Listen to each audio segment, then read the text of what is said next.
ดีครับมาพอกับทองลุงมันอีกแล้วนะครับเนาะเมื่อนี้ก็เขามาตัดอ้อยอีกพี่น้องเอ้ยตัดอ้อยคู่มือเราอย่าเฝ้ารับพานกันเด้อพี่น้องเอ้ยลุงก็บ่มีหยังไทยเบิ่งดอกพี่น้องเอ้ย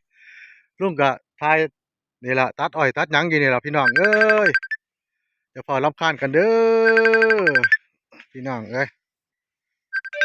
ตัดเขาเจ้าอยู่นี่ล่ะนี่เห็นบ่นี่ตัดเขาเจ้าอยู่นี่ละเดี๋ยวลุงสิทายเบิ่งไปเรื่อยๆเด้อครับเด้อเออแต่ว่าทั้งตัวเขาเจ้าตีใบให้ก็มีเนาะครับเนาะแต่ว่าบ่ทันได้ตัดพี่น้องเอ้ยนี่ ดูเพิ่นตีใบให้เนาะครับเนาะเขาก็มาตัดเอาทั้งบ่ทันตีใบผิก่อนเพิ่นบอกให้มาตัดเอาทั้งบ่ทันตีใบผิก่อนเนาะครับเนาะสิลุงก็สิไปถ่ายให้เบิ่งนะครับเด้อทั้งเขาเจ้าตัดอยู่ทั้งในผมก็มีเด้อพี่น้องเอ้ยนี่เห็นบ่เขาเจ้าตัดอยู่ทั้งในผมก็มีลุงก็สิมาเจาะเอาอยู่กันนี่ละแถวๆนี่ละปุ่นเขาเจ้าตัดอยู่ทางในผมก็มีเนาะครับเนาะปุ่นลุงให้เบิ่งปุ่นตัดอยู่ตรงกันกับลุงนี่ละปุ่นทั้งผมก็มีพี่น้องเอ้ยปุ่นเบิ่งไปเรื่อยๆเด้อครับเด้อ พี่น้องอันหลังจากตัดมาได้หน่อยหนึ่งนะครับตัดช่วงมือตัดมาก็ได้หลายเติมระบาดที่นี่ลุงกับบนทายให้เบิ้งคนเขาเจะก็ตัดไปน้ำพุ่นหลายขนาดพี่น้องเอ้ยกลัวเสียได้มาปานนี่กันเมื่อยเติบพี่น้องเอ้ยพูดทั้งพุ่นคนก็ตัดอยู่พุ่นพี่น้องพูดเดี๋ยวลุงซูมให้เบิ้งนะครับเด้อพูดคนเขาเจะก็ตัดอยู่พุ่นพี่น้องพูดเวลาพี่น้องชีวิตคนงานตัดอ้อยเป็นจังสิละ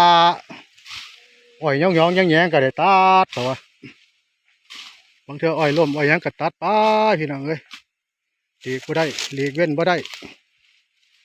พี่น้องเอ้ยนี่ละลุงก็ตัดมาหอดพี่แล้วพี่ตัดไปหอดพี่แล้วลุงก็ได้พี่เดี๋ยวสิไปหากินข้าวเที่ยงก่อนบาทที่นี่เที่ยงเลยเขาเจ้ากินเบิดทุกคนแล้วนั่งแต่ลุงผู้เดียวนี่ละหมดละพี่น้องเอ้ยเขาเจ้าก็ตัดได้หลายเติบแล้วผู้ผู้นั่งอยู่เพิ่นก็มีเลยพี่น้องผู้เขาเจ้าก็นั่งเช้าเมื่อยอยู่เพิ่นก็มีพูดผู้นั่งอยู่เพิ่นก็มีพี่น้องเห็นบ่พูดมีผู้นั่งน้ำผู้ตัดน้ำก็มีผู้ตัดมือนี่ก็ได้หลายเติบพี่น้องพูดไปฮอดพูดเลยโอ้ยมาโพดแต่พี่น้องเลยไงหนาเกาะของลุงก็อยู่นี่บ่ทันทะลุอยู่บ่ทันถอดบ่ทันแล้วอยู่เห็นบ่ไงก่อนผู้เฒ่าผู้โอ้เขาเจ้าก็ยังอยู่เจออยู่พุ่นพี่น้องเอ้ยมีรถแขกเขาเจ้าก็อยู่นี่พี่น้อง